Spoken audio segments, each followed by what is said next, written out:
प्रिय छात्रों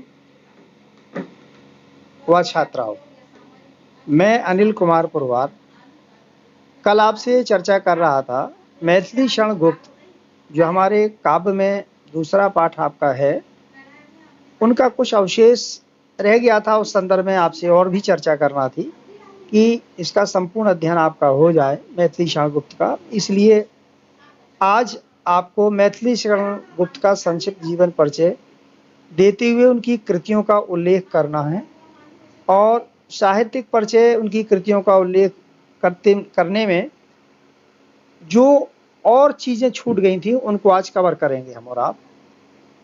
राष्ट्रकवि मैथिली क्षण गुप्त का जन्म संवत था 1943 और सन बनती है 1886। लगभग सन और संवत में 57 वर्ष का अंतर होता है। संवत में हम यदि 57 वर्ष घटा देते हैं तो सन निकल आती है, और यदि सन में 57 वर्ष जोड़ देते हैं तो संवत निकल आती है। तो इनका जन्म जिला झांसी के चिरगांव गांव में हुआ था। इनके पिता का नाम था सेठ रामचरण गुप्त, जो कि स्वयं में एक अच्छे कवि थे। गुप्त जी पर अपने पिता का पूर्ण प्रभाव पड़ा।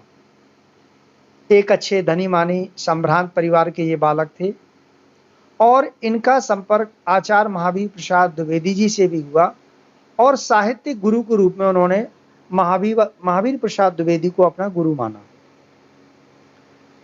तो शुरुआत में गुप्त जी अंग्रेजी पढ़ने के लिए इनको झांसी भेज दिया गया किंतु उस समय अंग्रेजी का बोलबाला था, तो इनको अंग्रेजी की शिक्षा के लिए झांसी जाना पड़ा। इनका मन नहीं लगा, अतः घर पर ही इनकी शिक्षा का पूरा फिर बाद में प्रबंध किया, जहां इन्होंने अंग्रेजी, संस्कृत और हिंदी का अध्ययन किया। गुप्त जी बड़े ही विनम्र स्वभाव के थे, हंसमुख और सरल इनके व्यक्तित्व के गुण थे।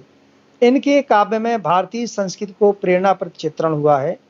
इन्होंने अपनी कविताओं द्वारा राष्ट्र में जागृति तो उत्पन्न की ही थी, साथ ही सक्रिय रूप में इन्होंने गांधी जी के साथ में असहयोग आंदोलन में भी भाग लेते रहे। इसके फलस्वरूप इन्हें जेल भी जाना पड़ा। इन्होंने साकेत महाकाव्य पर हिंदी साहित्य सम्मेलन प्रयाग से मंगला प्रसाद पारितोषिक भी मिला। भारत सरकार ने गुप्त जी को इनकी साहित्यिक सेवा के लिए पद्म भूषण से सम्मानित भी किया और इनको राज्यसभा का सदस्य भी मनोनीत किया गया। तो ये संसद के सदस्य भी हो गए जो दिल्ली गवर्नमेंट में हैं। अंतिम क्षणों में ये साहित्य का अंतिम समय तक ये सृजन करते रहे और 12 दिसंबर 1964 ईस्वी, तो इसमें हम 57 साल जोड़ देते हैं तो 2021 विक्रम संवत बनती है। माँ भारती का यह महान साधक पंच तत्व में विलीन हो जाता है और इन्होंने साहित्य के क्षेत्र में बड़ा योगदान रहा। महाकाव्य साकेत लिखा, इसके बाद इन्हें सम्मानित भी किया गया, मंगला प्रसाद पारितोषिक भी मिला साहित्य सेवा के लिए। भारत सरकार ने पद्म भूषण से भी सम्मानित किया। इसके बाद इनकी रचनाएं जो हैं, तो इनकी रचनाएं दो प्रकार से मानी गई हैं। एक तो अनुदित, जो कि प्रकाश में नहीं आ पाई, दूसरी मौलिक।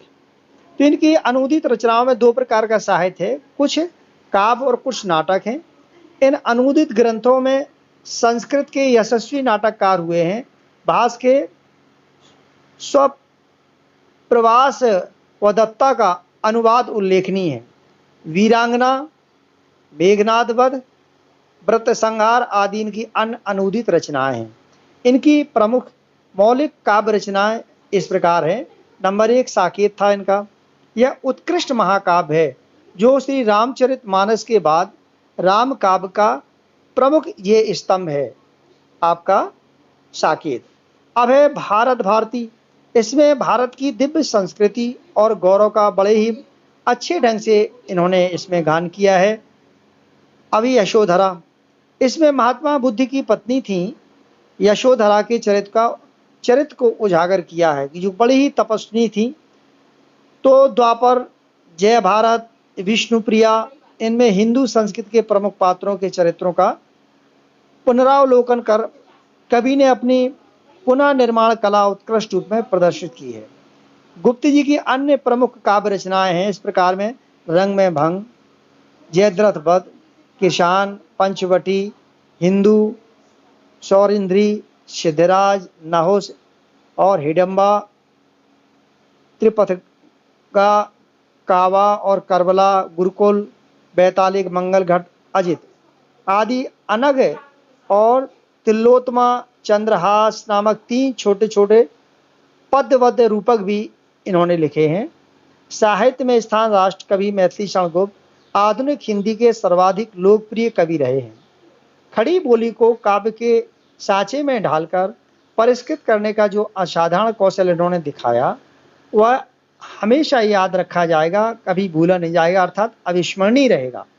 इन्होंने राष्ट्र को जगाया और उसकी चेतना को अपनी वाणी दी। ये भारतीय संस्कृति के यशस्वी उद्दाता एवं परम वैष्णव होते हुए भी विश्व बंधुत्व की भावना से ओतप्रोत थे। ये सच्चे अर्थों में इस राष्ट्र के महनीय मूल्यों के प्रतीक और आधुनिक भारत के सच्चे राष्ट्र कवि थे। ऐसे सच्चे राष्ट्र कवि को मेरे श्रद्धा सुमन सादर समर्पित हैं। आप आगे इनके काव्य के विषय में हम लोग आगे पढ़ेंगे। जो कैकेयी का अनुताप दिया है इसको ही चर्चा अगले चरण में करेंगे। अभी इनकी जो बात है यहीं पर इनकी जीवनी से संबंधित जो बात शेष रह गई थी आपके सामने शेयर की। धन्यवाद।